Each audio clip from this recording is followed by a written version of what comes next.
Hi everybody, I am Tanuj Moses Lamech. I'm a nephrology resident at the Madras Medical College, India, and I'm a part of the Podocin group of the Glomcon Virtual Fellowship. And today I'm going to be talking about the testing trial. So this was a study on the safety and efficacy of corticosteroids in patients with IgA nephropathy who were at a high risk of progression. The trial in its original form was terminated prematurely, and this is only the interim analysis which was published in JAMA in 2017. A total of 523 patients were included, of all of whom were from China and Australia. It was originally intended to also recruit patients from India, Malaysia, and Canada, but since the study was terminated prematurely, this ultimately did not happen. All patients had IgA nephropathy, which was proven on renal biopsy. They had an eGFR of between 20 and 120 ml per minute and a urine protein excretion of more than 1 gram per day.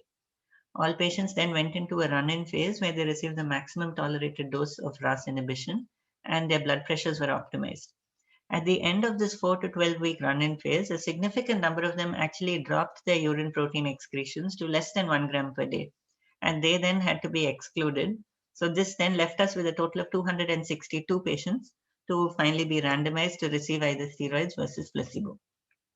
The patients in the steroid group got oral methylprednisolone, which was begun at a dose of 0.6 to zero point 0.8 milligrams per kg per day. This was then maintained for a period of 2 months, and that was then gradually tapered and eventually stopped at the end of 6 to 8 months. The primary endpoint was a composite of a 40% decline in eGFR, end-stage kidney disease, and death.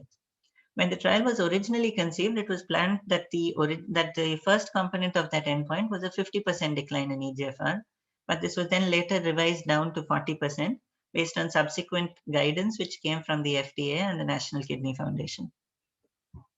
With regards to sample size calculations, based on that original endpoint of a 50% decline in eGFR, it was calculated that the trial would need a total number of 1,300 patients.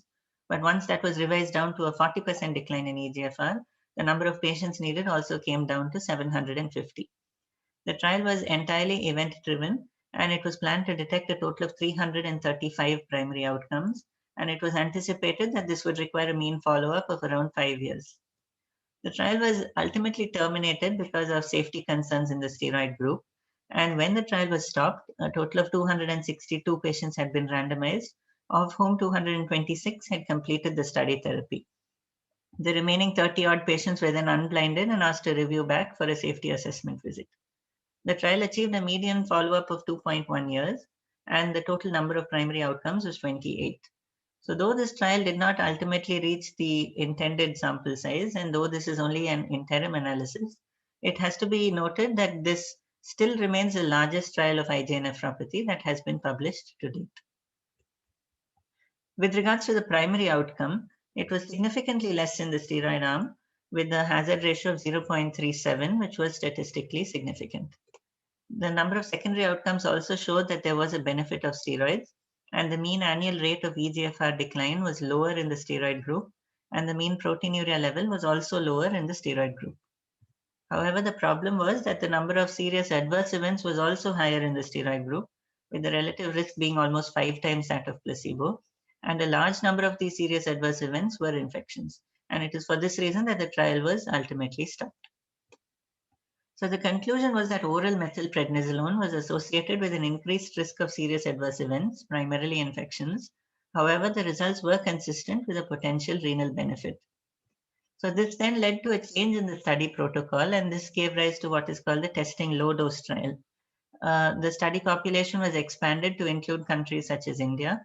The oral methylprednisolone dose was reduced to 0.4 milligrams per kg per day, and cotrimoxazole prophylaxis was added to patients who were getting steroids to try and reduce the risk of infections.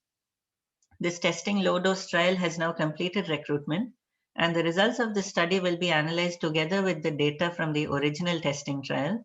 And the combined data set will then hopefully be sufficiently powered to finally answer the question for us of whether steroids have a role in altering the natural history of IgA nephropathy. Before I conclude, a special word of thanks to Dr. Mujit Wong, who gave us a fantastic overview on the therapeutic options for IgA nephropathy and who has been personally involved in the conduct of this trial. Thank you.